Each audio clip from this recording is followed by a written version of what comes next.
If you're struggling to find the right marketing strategy for your business or figuring out which are the right hires to get your company to the next stage, you will want to keep listening. My guests will be discussing what makes a strong go-to-market strategy and how to build a team from 0 to 1 and beyond. This is Michelle McKenzie, and welcome to the WTF Podcast, where we demystify entrepreneurship and the fog around funding. My guest is no stranger to the world of growth marketing. Drew Glover is a founding partner of Fiat Growth and general partner at Fiat Ventures. He has navigated the ins and outs of go-to-market strategies and user acquisition throughout his career. Drew, welcome to the WTF Podcast. Tell me about your experience in growth marketing. Yeah, thanks so much for having me. A little bit about my background might be helpful for you to understand where my brain goes in this growth space. My co-founder and I, we come from two separate companies. So my co-founder, Alex Harris, came from Chime. He was there from Series A to Series D and led a lot of their largest growth efforts, both on the partnerships and paid marketing side.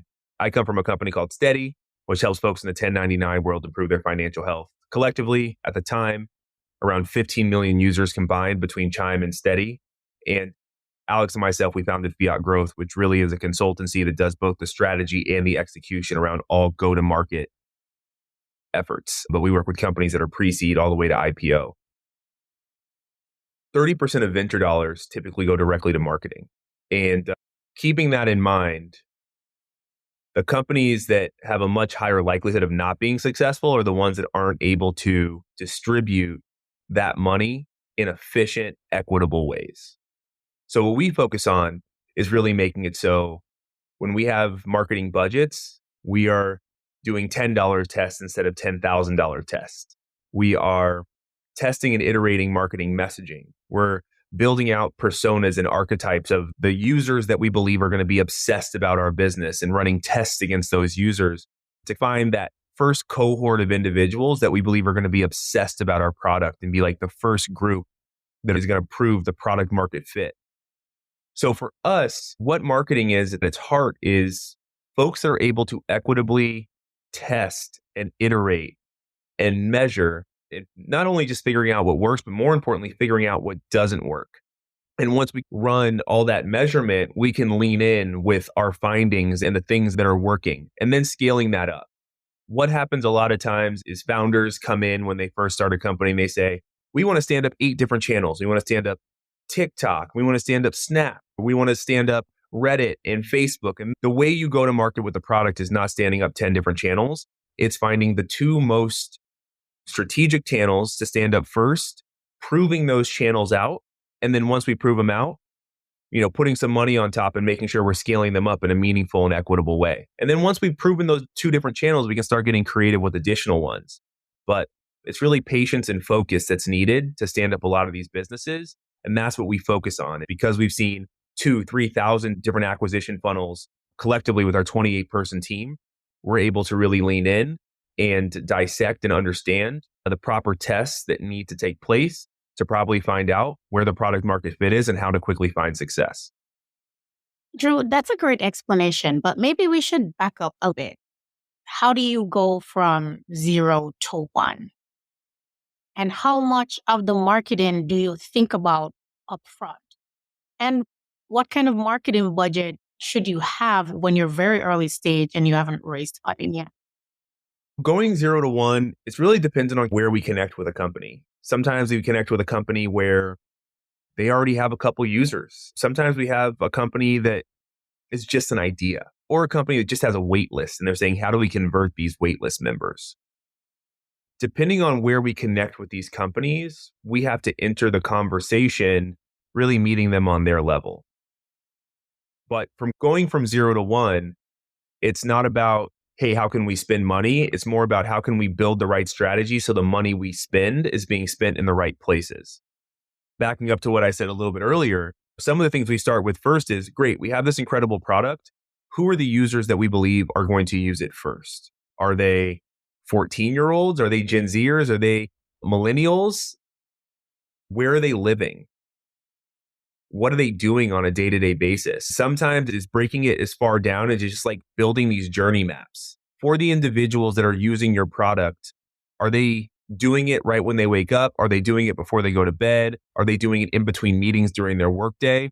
But figuring out all these different moments throughout users' lifestyles where they're going to engage, and then figuring out who those personas are, and then designing around those personas. If someone comes and tells me, hey, we're looking to get in front of people that are 14 to 18, that play sports in high school, that also play lots of mobile games, we can build marketing strategies around that. But sometimes we work with a lot of early stage founders where they say, hey, I just know that America needs this product, but that's not how you go to market with a product. You have to get very specific. And so we work, especially in that 0 to 1 phase, to help us get really focused on who we want to go to market with. That was going to be my next question. When entrepreneurs come to you, how much clarity do they already have? And you just build off of their clarity, or are you helping them to build that clarity? Is that part of what you also do? Yes and yes. We meet founders, we meet companies at all different stages of their growth. And what we typically want to walk in with is understanding where they currently are today and making sure that we're adding value to where they are. And so sometimes that is them saying, we've already run tests and we have proof that this is the user that is going to be most ideal. How can we efficiently spend $100,000 to acquire those users?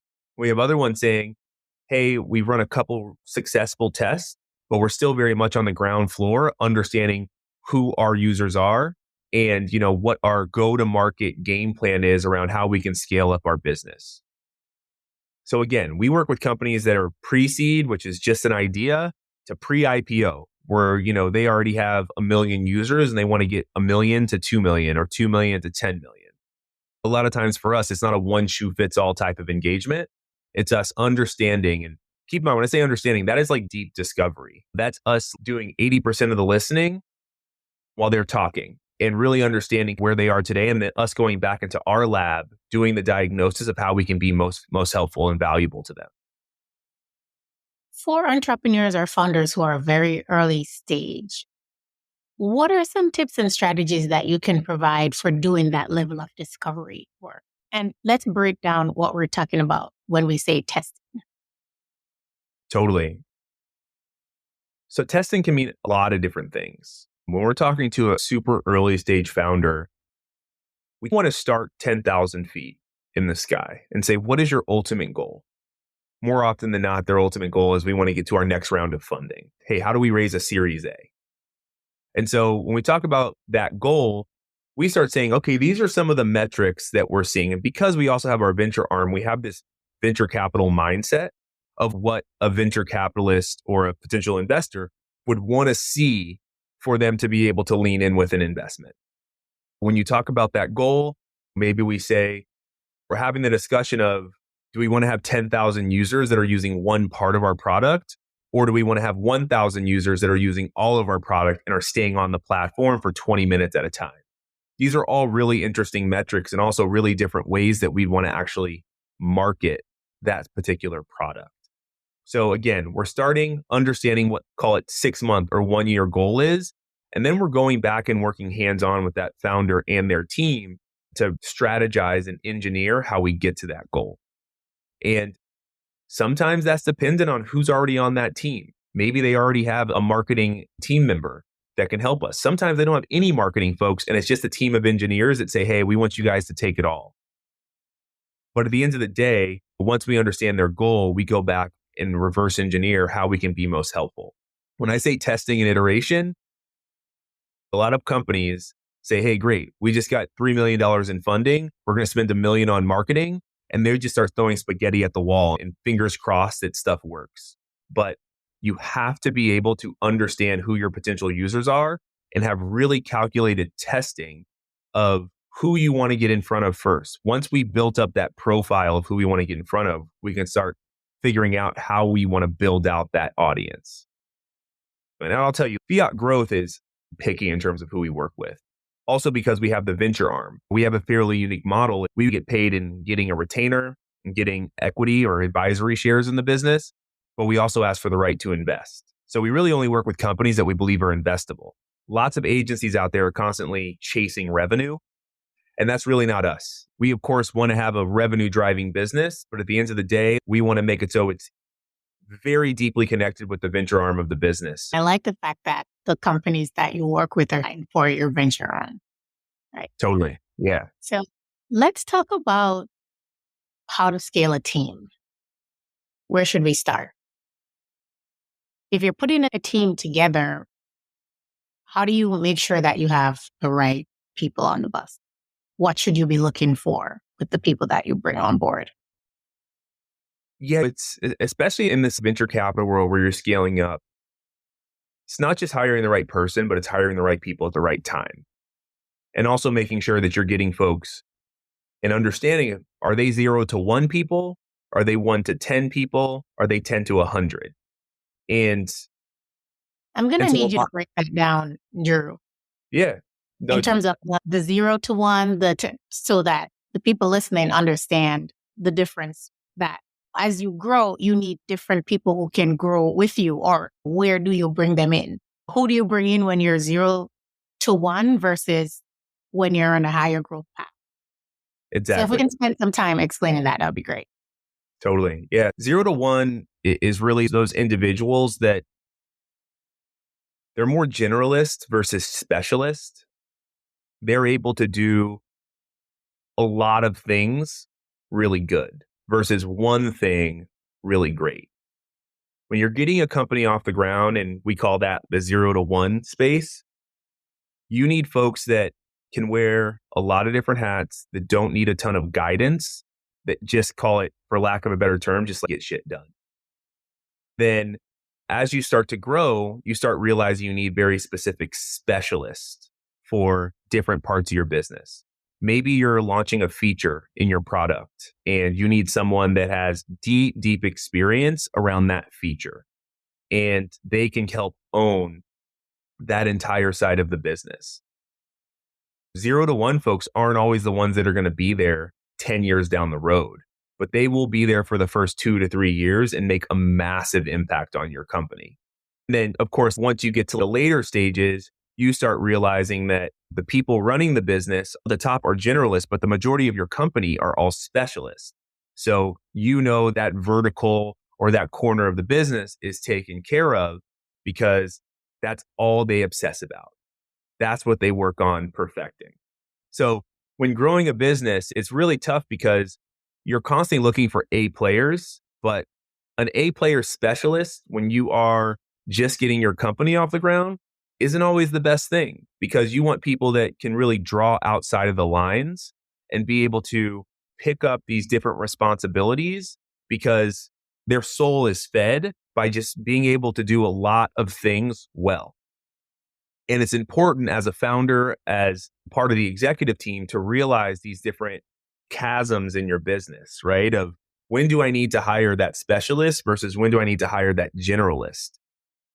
Because the difference between someone that can color outside of the lines versus someone that can color inside the lines really well is the difference between you being able to get your business to product market fit, which is you have enough users that are using your product to where an investor will look at you and say, I see that the world needs this. Now we need to make that big investment in your company so we can scale it up the best way we can. I assume that these are things that you're looking at when you're looking at teams for your venture arm when they come through the door, right? Totally, yeah. Early stage venture, like that initial team you're investing in, a lot of times these are individuals that have a very special DNA. They're not just someone that can just build a vertical of a business. This is someone that can raise money, that can recruit well, that has a vision that's not 2 feet in front of them, but 5 years in front of them. It's someone that has a deep, deep hunger to build something that will change the space, and someone that over the next 10 to 20 years can continue evolving. And when the company changes, they can change with it. We go back to this specialist DNA. They serve a really valuable purpose for different parts of the business and different stages of the business, but they're the ones that can truly stand an entire arm up. But again, that's what their specialty is. They're not necessarily going to do that and then ask to go to an opposite side of the business and help grow that. I'm speaking with Drew Glover, a founding partner of Fiat Growth and a general partner at Fiat Ventures. I was going to break up these two parts of the conversation with you between the marketing and the investment, but I think the way the conversation is flowing, I'm just going to pivot into that. You started as an entrepreneur and now you are on the other side as an investor. Tell me about your fundraising journey as an investor and ways in which it's similar to that of an entrepreneur who's looking to raise financing to scale or grow his or her business. There are definitely some overlap and similarities, but there's also a very, very different side of it all. We've had over 1,000 different conversations. Raising a fund is having a very focused vision. It's understanding the impact you want to make on the world and being able to tell that in a very concise way. It's being a really incredible storyteller and being able to deeply evaluate businesses where you can basically understand what makes these companies special and how and why they are going to become the next multi-billion-dollar businesses. Luckily for us with Fiat Growth, we're able to evaluate these businesses through that arm of the business. We get to work hands-on with them for 3 months to a year prior to leaning in from an investment. So Fiat Growth doubles as a due diligence arm for us. It doubles as the evaluation arm for us. It also doubles as this way to have exposure to the market so we can naturally see the different trends that are happening and what's popping up, what's not working, what is working. That is a very unique story in the venture side of the business. The typical investor goes to a lunch with a founder and looks at a well-manicured deck and says, my gut feeling is telling me to invest in them. We get to measure, we get to do a lot of measurement before we invest. The journey of telling that story and trying and really telling the impact of what we can do with our very unique structure, it's been nothing less than a grind. But I'm telling you, like these 1,000 conversations we've had, it starts with one conversation.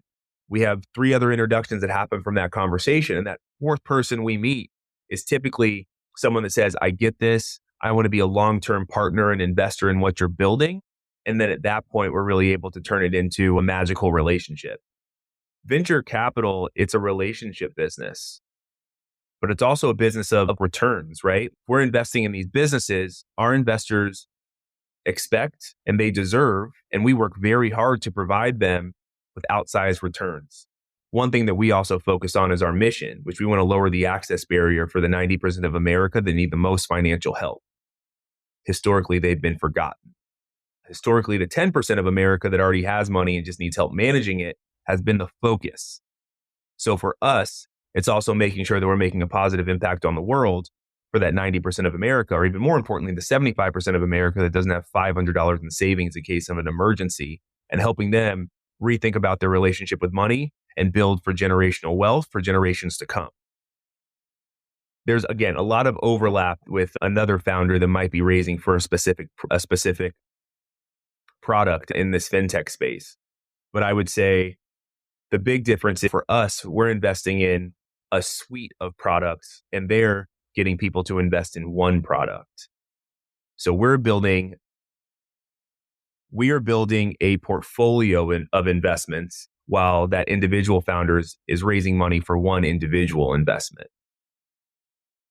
But yeah, it's just a different way you're telling the story because it's a different type of relationship you're building with the potential investor. One investment versus just as many investments. So because you've been on the other side, when entrepreneurs are in front of you, like what are some of the questions that you ask? Like, how should they prep to come pitch to you? If someone is early stage, what are some of the things that you're looking for versus someone who's a little bit further along? Early stage, we're really looking for the proper kind of like founder DNA. We're looking for the team. We're looking for the idea and the vision of the product. A lot of times, majority of the time, they already have a product built, but it's an MVP, the most valuable product. And what we're looking for, these early signs, are the people that they're getting their product in front of, the How are they engaging with the products? Are they obsessed with it? What are those early success signals?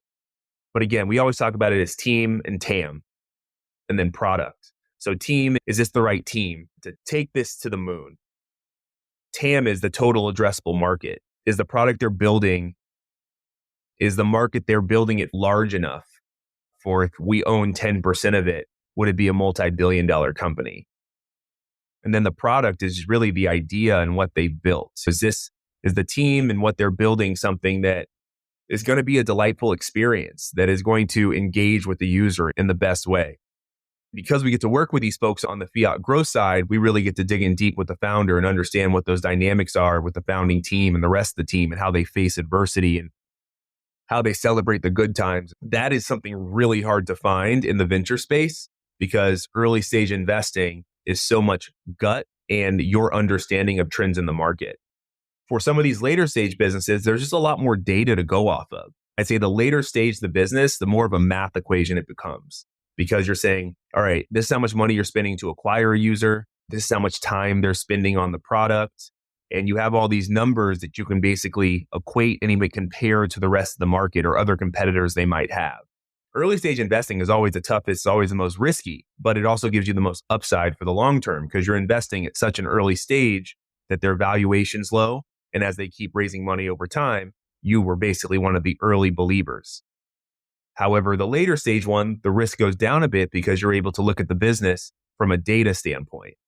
Show me all your users, show me the usage rate, show me how much you're paying for each user and so forth. We get to work with them on the fiat growth side. So our access to data on the ground is much deeper than anybody else out there in the market. However, the way we evaluate these teams when they're just getting an idea off the ground versus they've been around for 3 years is very different.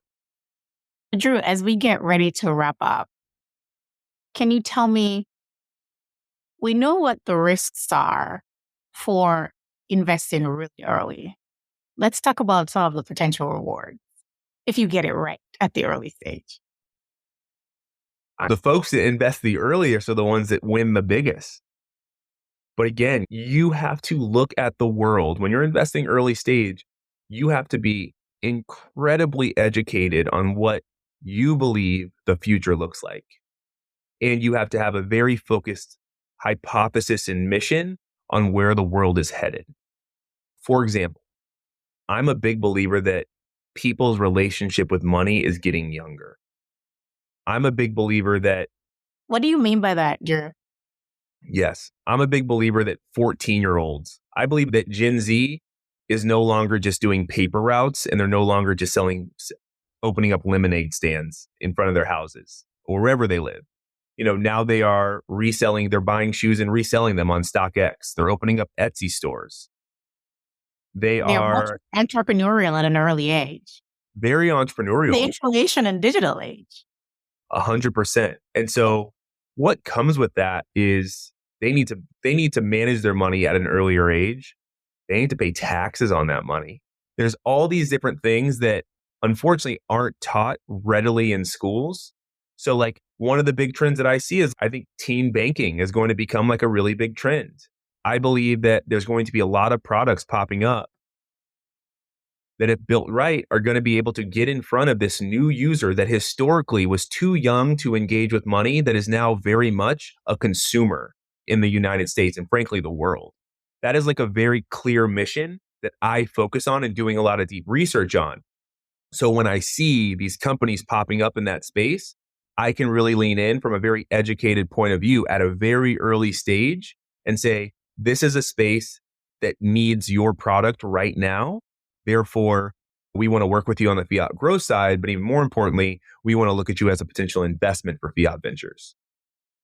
Drew, thank you so much. And to those who have been listening, I hope you were able to glean in terms of what Drew said at the last bit about the types of companies that people should be building to try and capture that Gen Z generation. And it's about really looking at where the trends are in terms of what business you want to create to make sure that you are solving present and potentially future problems.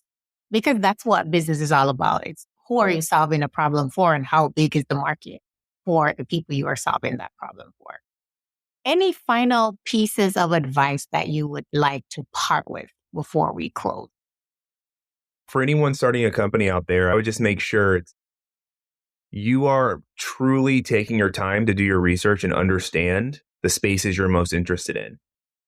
I promise you, the more research and measurement you do prior to founding or starting a business, give you really clear insight and vision of the different opportunities around products you can build.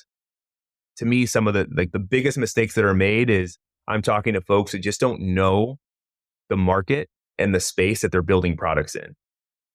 But again, I go 10 feet deep on how people's relationship with money is getting younger. Therefore, I can see so many different opportunities and I look at the world very differently. So just make sure you're doing the proper research measurements before you lean in. And I promise you'll be able to see the world and all the opportunities in a very special way.